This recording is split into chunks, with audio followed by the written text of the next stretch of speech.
I come home, throw down my phone. Shabbat shalom, Shabbat shalom. Okay, anyway. Full Zion. Like just, oh, that was interesting what I just did. I didn't know. So, because if you say the wrong thing, you know, kind of like Charlie. Yeah, and let him go in there and get his computer back. Have you ever had a car impounded anybody where a serious crime happened? I mean, even on this, when I'm just pissed, I have a list. Even on this, when I'm pissed, I got a list. I come home, throw down my phone. Shabbat shalom, Shabbat shalom. Okay, anyway. So. Let me dab my fake tear real quick. Real quick, I want to go through TPUSA's lies. Just, I don't know. I feel like people forget some of them. I'll do them quickly. I've got 19 on here. There's something that I don't want people to forget is Eric Bowling, who went on PBD right away. Yeah, what the hell was that? And that helped to, at the very beginning, screw up Candace's credibility when she was barely referencing anything. Yeah, she was barely scratching even the surface. Yeah, it was just about the bullet at that point. Yeah. Pretty much. So, you know, the whole Candace hasn't toured with Toilet Paper USA in 9 years, that she wasn't close to Charlie, that he was on the board. Now he's like, well, I'm on an advisory board. It's kind of like an auxiliary. Bitch, you're not on a board. You're on a stick maybe. I don't know. But so that is important to me because they sent him out there. Yeah, they go on PBD. I mean, that's a huge show. And there's a common thread here. Once again, it's a guy that they kind of distance themselves from. They send him out so they can say, well, he's kind of a part-timer, you know. Yeah, we can't control what he says. Yeah, we can't control what he says. Meanwhile, they PR guy. Everything else that everybody else important says, though, because if you say the wrong thing, you know, kind of like Charlie. Yeah. Anyway, not there yet. Their PR guy, meanwhile, is the one, according to Erika, who's throwing all the stuff out there that has made everybody go nuts. So we'll get to that in a minute. Okay, so that's Eric out of the thing. But see, then they echoed Eric, so they're using him for something, and said it's normal to do events so last minute. No, it's not. They never did. No, I went and looked at their stuff, like going back years. Everything was new that day. Yeah, Candace is right about that. Say what you want to say, but there's evidence. Well, there's at least something that's just out of the ordinary, so that's important. They had like a formula of how they did things. Yep. I mean, and it's just, yeah. This feels old now, but Charlie never wavered on Israel. That's kind of what a big part of this episode is about. I'm getting to it. But that was Josh Hammer and BB, but everybody kind of went along with it and didn't really address it until she started pushing the letter thing. The letter wasn't presented until she started talking about it. Yeah. Charlie is stabilized in a hospital. Tim Pool and Glenn Beck, or as I call him, Beanie Shapiro, and Glenn Beck were saying that hours after Charlie was shot. I didn't even know that. Like, I didn't even know that they were saying that he was stabilized. Yeah, that was the initial stuff. And it's like, these are guys that didn't know anything. There's nobody that was there. Maybe there was a source. And as much as I'm about journalism and protecting people, I'm tired of a source. Yeah. For something important, you know, lift your balls up and be a man or be a woman. And whatever you are, just, you know, if you're going to ride for the cause or of whatever it is and tell the truth, do it boldly. Yeah. And that was Tim Pool trying to inject himself into this, just like he's trying to do now. I'm wearing we're going to lose the midterms. Sorry. Bro, I'm wearing the beanie and dedication to him. And dedication of the death of his career to a lot of people. His beanie shrunk 3 sizes the day he met someone in a place that's not us. That's a Christmas reference. The order of the phone calls. Okay, that was broken down in Candace's thing. And this is why I'm going back over the lies, because still some of the lies feel like they're covered with lies. Well, yeah. Number one, you can edit a call log on a damn phone. Absolutely. That's number one. Number two, it's very convenient that they were 3-way calls.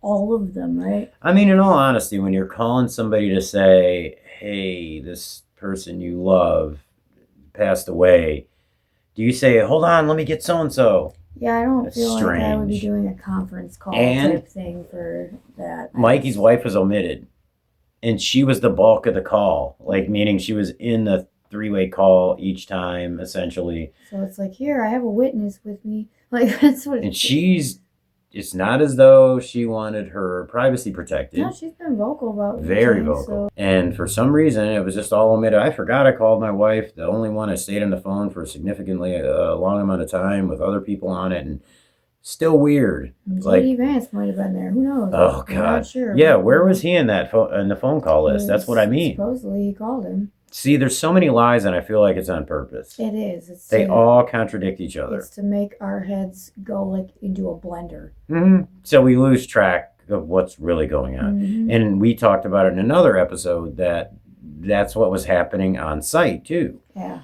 So I'll just keep going down real quick. Charlie didn't fear for his life or have threats. Yeah, come on, that's a simple Talking to you, Erika. Yeah, you know damn well. You said that there is nothing in particular, blah, blah, blah, but then either in the same interview or within, I don't know, a day, because she was doing 15 interviews a day. She can't get her face off camera. She said that he didn't have any threats and all that kind of stuff, basically kind of making a face, one of her evil faces, Bride of Chucky thing, and like basically insulting Candace without saying her name is what she was doing when she did that. Stop. Oh, that's it. And so then she'd turn around and say, we were always under threat from people, and we always said threats. She said even. Yeah, and she said, what did he say? Like, I'm never gonna let it bother us. We're never gonna give up or live our lives. Right. And this was one that wasn't asked by Candace, and you're getting called out too, Candace, for real. Yeah, we love you, but man, Mikey had blood all over him. Oh yeah. Oh, that was Rob McCoy, so she didn't ask about that because they told her that Rob McCoy doesn't work for them. But he, clearly represents them, and he raises a lot of money for them and makes a lot of money from them. That whole, the 1,000 churches, like all of the charismatics, the Zionist evangelicals, he's on a damn tour, like literally every single day, doing sermons that aren't sermons. No. They're talking about this and how he's Charlie's pastor. He went to his church one time. Yeah, and how we need to be dedicating every second and every breath of our time to a country that's not ours. That's literally... Erika thinks so too. Yeah, she does. Yeah, all the anti-Semitism. I see it outside all day, every day. It's absolutely terrible. All I have to do is wake up and say good morning, and then all of a sudden I'm flooded with anti-Semitic Ted Cruz really people. Said that, didn't he? Yes, he did. He said he could say good morning on X, and then he was just flooded with... And we laugh about it, but I'm writing a book on the subject of Zionism, and realistically, it's disturbing that these people support this in this bootlicking way. It's nuts. Very, but they kind of have to. Well, it's just, that's the thing, they have to. Yeah, we'll get to that because it's a whole thing. Well, I mean, with the Zionism thing, not with these people doing it. Okay, that Charlie was a committed evangelical. He only liked the architecture of that's Candace's way of saying it. Church. So I mean, yeah, that was something that they immediately jumped all over. They were spewing that, and it was just a way to, I don't know, it was almost like practice. It was like a distraction just to get us along with something. Yeah, to discredit and all that kind of stuff. That he and Ben Shapiro never had bad blood. Oh, yeah. That was spoken by Alec Clark and Ben Shapiro. So, receipts. She did have receipts. Candace had receipts for that one. Yeah, she did. Yeah. And Mikey was uploading videos and posting. Here we have Andrew Kolvet again. So we'll have to go through a checklist of Andrew Kolvet alone. He was making social videos. Who calls him that? That's weird. Social videos. Anyway, yeah. He seems like the kind of guy that would say that, though. Mikey took out the phone and called Erika. Oh, I have two back-to-back there that contradict each other. Well, it all contradicts each other anyway. Oh, my God. Wasn't the first call a JD Vance? I don't know. Yeah, they forgot about that. No, I thought the first call was to his dad. Mm-hmm. Tell him, everybody pray. All your pastor friends pray. And it was 45 seconds long. Tell your pastor friends to pray. All right, I got to go, B. Yeah. You know what I'm saying? One. Charlie's next stop, the 30-06. It was a miracle. Okay, that's just easy. Come on, shut up. And that's been now, Andrew is the one who said it. Yeah. And now Candace has found out essentially that the surgeon never said that. Mm-hmm. So why is Andrew doing this? Yeah, it's just... And, the answer is easy. He's supposed to be the PR guy. Yeah. So he's running interference. He's doing public relations on his own, on the fly, and they're acting like we don't know why he's speaking that way. It's his job.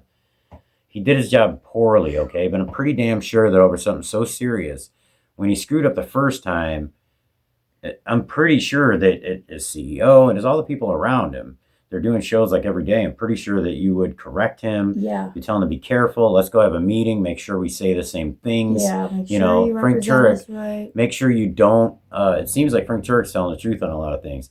Frank Turek, make sure that you don't contradict absolutely everything else that we've ever said. Yeah. Mikey was a hero. A general, a 5-star one. Oh my God, I all. cannot believe that they said that. He was out there calling plays like Tom Brady. Oh my God. And the thing is, okay, that one's not a lie. It's subjective, right? You could see him as a hero for walking away and going to somebody else's car and making phone calls for like 12 hours after the phone call. Yeah, supposedly they said he was grabbing people and managing them. You go here and you do this and get this and that, and it's like that was not happening. Terryl Fanswotth, the cops made him take the card out. And here's the thing. Selfie video himself. And this is why I'm glad we're doing this after Candace, and I'm speeding through it, but after Candace talked to Erika, because Erika stuck with, that's what he said, that's what he did. And meanwhile, he has video that goes on like 10 minutes after everything. Yeah. A cop never approaches him. I think a cop is in the background once. And yeah, maybe. That didn't happen.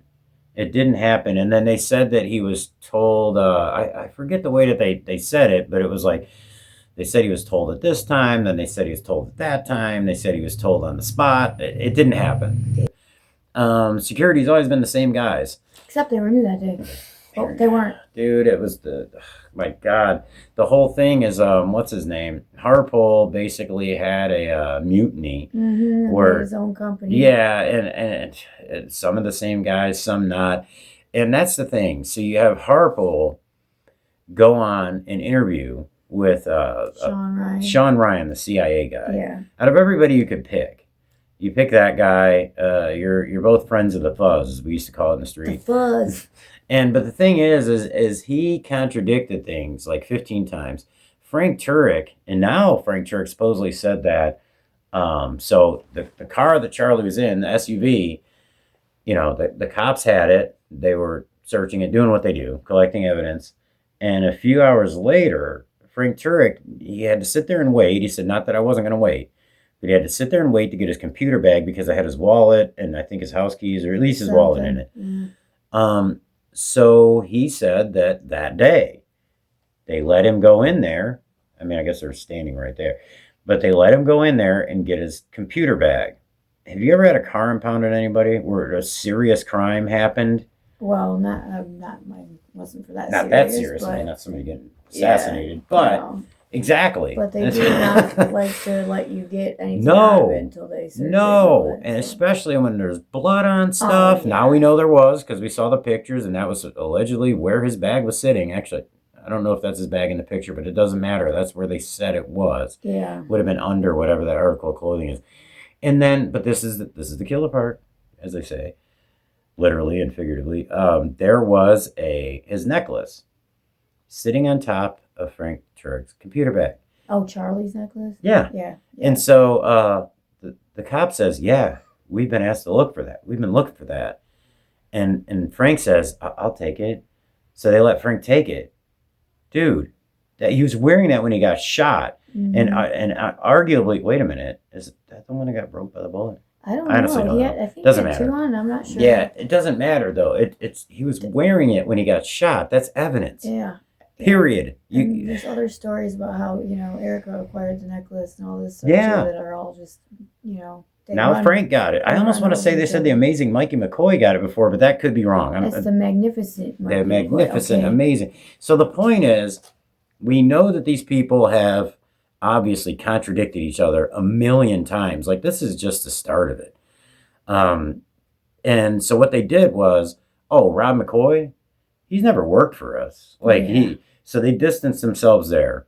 And Andrew, I don't know what he was doing there, saying that Charlie said his life was, and no. And then Erika says, Oh, that's because I was only checking his iMessage or whatever. He used Signal, used this, used that.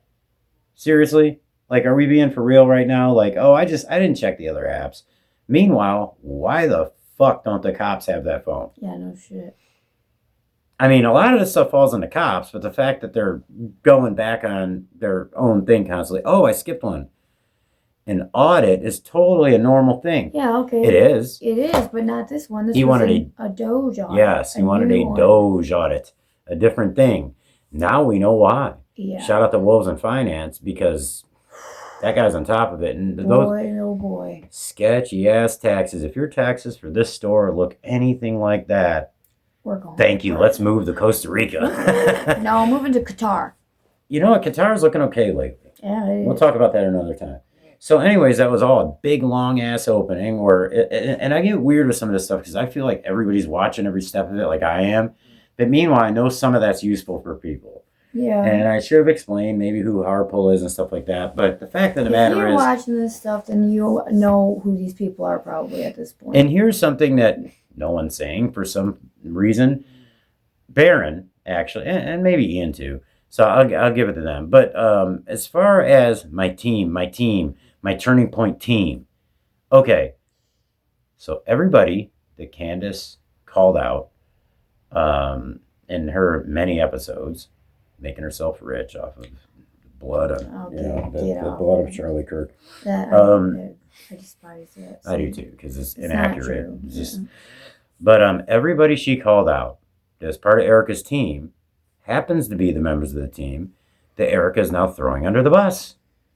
Thought that was your team and you ride with them on anything. Do not ever question my team. Stop. I'm gonna ride with my motherfucking team. Ride with my Shabbat Shalom homeboys. So that is what I'm getting to with this episode.